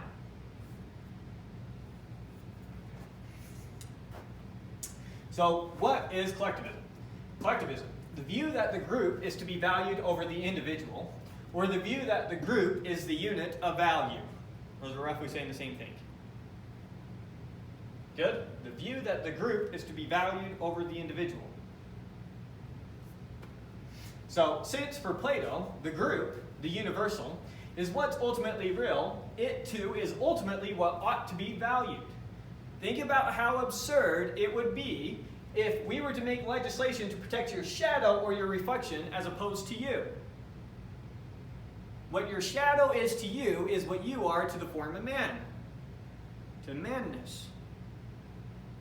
We're out for manness. We're not out for men. We're not out for individuals. We're not out to protect a shadow. We want to protect the man. We're not out to protect individuals. We're out to protect the form, to bring the form into reality. That's what we're out to do. And if you got to get rid of a few shadows to make some other few shadows better reflections, what does that matter? Right? If you're trying to cast a perfect shadow and it requires you to turn off a few light sources, which gets rid of some of your shadows, so be it. You're casting a better shadow now. You're just a shadow, a reflection of manness. Now, I should be specifying as we go through this, these are not steps that Plato explicitly took in explaining all this. This is what metaphysics was ultimately behind Plato's thinking and what later people took from Plato to continue the argument. So that's why we're covering this, by the way. So Plato doesn't explicitly state out some of the stuff that we're going through. These are people using Plato, making these types of arguments later for collectivist type thinking. So you can see the foundations of things like communism coming from this. Yeah. All right. So we talked about it. While Plato advocates for the collective over the individual, he still thought that producing the maximum happiness for the collective would accidentally produce the greatest amount of happiness for the individual as well. Same outcome as us with drastically different arguments. So we would say, look, we ought to maximize the happiness of the individual. Let the individuals pursue happiness to the greatest extent, and that will produce the greatest happiness in the society. Plato says, produce the greatest happiness in society, that produces the greatest happiness for the individual. So you wouldn't really disagree with Plato in thinking, yeah, we should maximize both those things, but you drastically disagree with Plato as to how to do that. Plato says, maximize the happiness of the collective, thereby you maximize it for the individual. We say, no, you got it backwards. Focus on the individual, and it turns out that that will maximize it in the state. So same underlying thinking, same conclusions, different logic. Right? It's like if you say, the ocean looks blue because it's a reflection of the sky, and I say, no, the ocean's blue because it's Neptune's favorite color, and that's what color he turned it, we have the same conclusion with drastically different arguments. And just because we have the same conclusion does not make those arguments equally valid. So, Plato, wrong argument, same conclusions. So later, we're going to see people using collectivist thought to sacrifice the individual for the sake of the collective. Plato wouldn't really argue that. Why? Because he thinks maximizing for the collective will also maximize for the individual. He says there's no conflict there. So he never came to that decision of we should sacrifice the individual for the collective, which is where this type of thinking ultimately goes. Talking about when coronavirus first came out in China, there were people locked up in their houses who flat out weren't allowed to leave. And they starved to death right there in their house. That's a collective mentality. Yeah, some people died, but they don't have any rights relative to the collective. We say, no, no, no. The individual has rights, period. You don't get to take those away. So, Plato, he's a bit idealistic, thinking that in pursuing the collective happiness of one, you also get the other. So, he might think we're kind of nitpicking here, but no, it turns out, historically speaking, huge consequence which way you see this. Is it the individual for the collective or the collective for the individual? And Aristotle will be adamantly opposed to this. Anyways, so his arguments, however, advocate for sacrifice of the individual to the state. So even though he doesn't explicitly argue that an individual should sacrifice for the good of the state, they should live a terrible life for the good of the state, he'd say, yeah, they should, but that's never really going to have to happen. It's what his arguments lead to, which is why it's crucial that we cover that. Okay, so Plato ultimately advocates for the dissolution of private property. Give you a direct quote where he talks about this. Yes, and where there is no common but only private feeling, a state is disorganized. When you have one half of the world triumphing and the other half plunged in grief at the same events happening to the city or the citizens. Oh, that was a question. Sorry, I read it as a statement. And where there is no common... Oh, he was asking a question. Okay, so he's doing one of his Socratic questionings. He's talking to someone. Isn't this the case? Certainly. Such difference commonly originate in a disagreement about the use of the terms mine and not mine, his and not his. Exactly so. And is not that the best ordered state in which the greatest number of persons apply the terms mine and not mine in the same way to the same things? Quite true. So he's doing his questioning to someone right here. But here's where he's arguing that private property is a cause of a lot of problems inside of a particular state. Also complete communism is ideal. So everyone having everything in common is ultimately what's ideal. Now we thought that was way too impractical to apply to the masses, but we could definitely get this for our guardians and our soldiers. But ideally, he argues that yes, communism, no private property amongst everyone in the state would ultimately be ideal. We might be dreaming there, but that's the ideal. He's setting up, in his republic, he's setting up a city-state that could actually be set up, so he doesn't go that far. But ideally, yes, there's no such thing as private property. There's no such thing as yours and mine. It's just ours. And Plato, or Aristotle will also attack that idea. Now, when he's talking about one half of the city triumphing while the other half is sad, remember that at this time, most city-states are divided between the wealthy oligarchs and the poor masses who want democracy. So city-states are often going through this back and forth of they've got an oligarch ruled by the few rich, and then democracy ruled by the poor masses.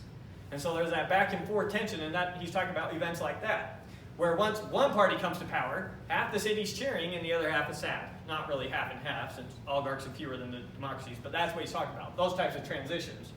He says, and it's all an argument about mine versus not mine, the wealthy versus the poor.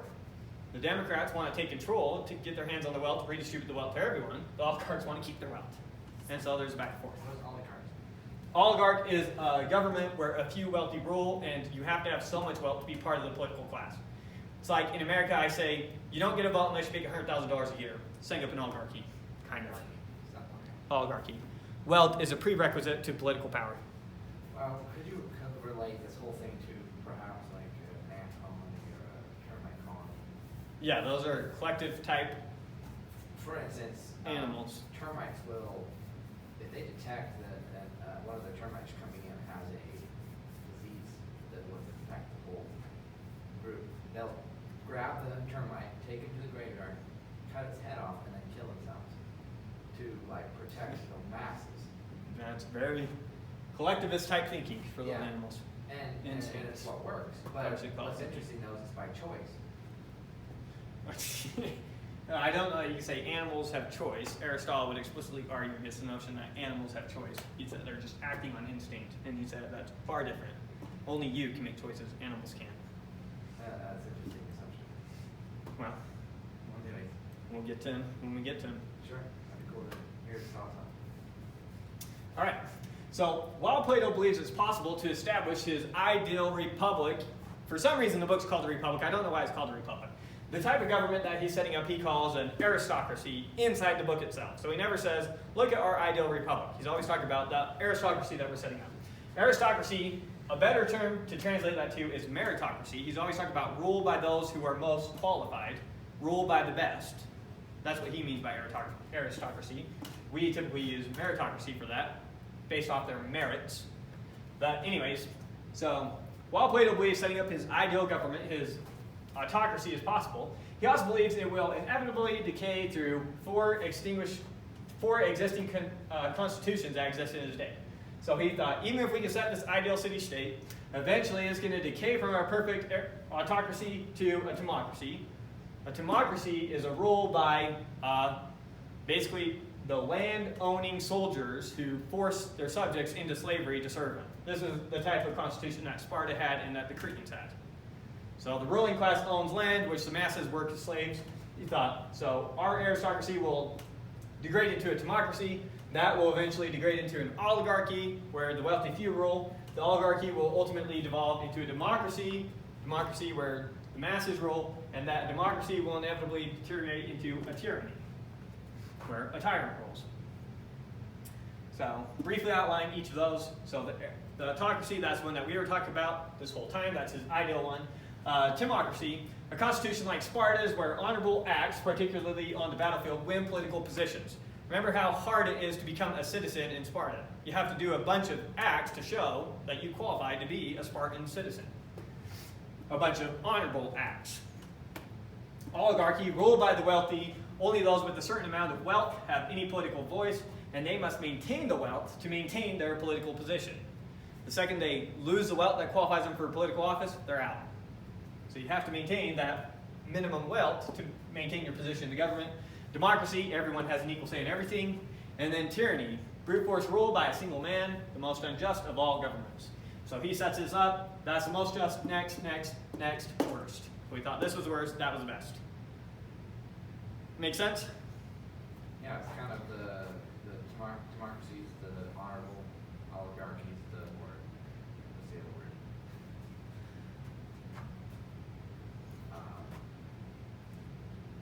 The more, what's that word you use? The lowest. The appetitive? Appetitive. Yes. Yeah, kind of. The spirited, the more repetitive, but then you gotta rationalize those two in there. Yeah, This is the more anarchical, and then this is just, you've lost justice in the state. Yeah, it's so fascinating though that he takes this philosophy, which is just like applies in every aspect, social structure, you know. Yeah, he's the first one to have a complete system of philosophy. His metaphysics, epistemology, ethics, and politics all tied together into a fairly coherent Into system. the three fundamental concepts, in fact. Well, with ethics and politics a lot, yeah, because politics will just be viewed as taking ethics and scaling it up to a state. Yes. That's So- exactly what it was like. Maybe we'll stop here and we'll do this one next time. So next time we'll continue the evolution of the states. That way you can be ready. So we'll basically start with you. We'll recap what the four constitutions are. Maybe we'll recap Plato's aristocracy, what the four constitutions are. You'll take us through the evolution. We'll go over the evolution and then we will start Aristotle. Hopefully get through the history of Aristotle next time as well and maybe get some foundations laid down. Now next week is a holiday. Well, holiday. I don't know, I'm Labor losing Day. it. Labor Day, thank you. Are we going to want to meet on Labor Day? Because last holiday, people said they wanted to meet, almost no one showed up. And almost everyone said they wanted us to do class. So who wants class next week? I 2 of you, 3 of you, not you two? I I do not know, because I do not know how busy I will be that evening. So no commitment. Okay, we'll skip it next week, because I don't trust you guys. Okay, how about our papers then? How about your papers? The week after that, they're due. Because that will also be the first day of school, right? I guess. I think we can turn off the lecture. Let's do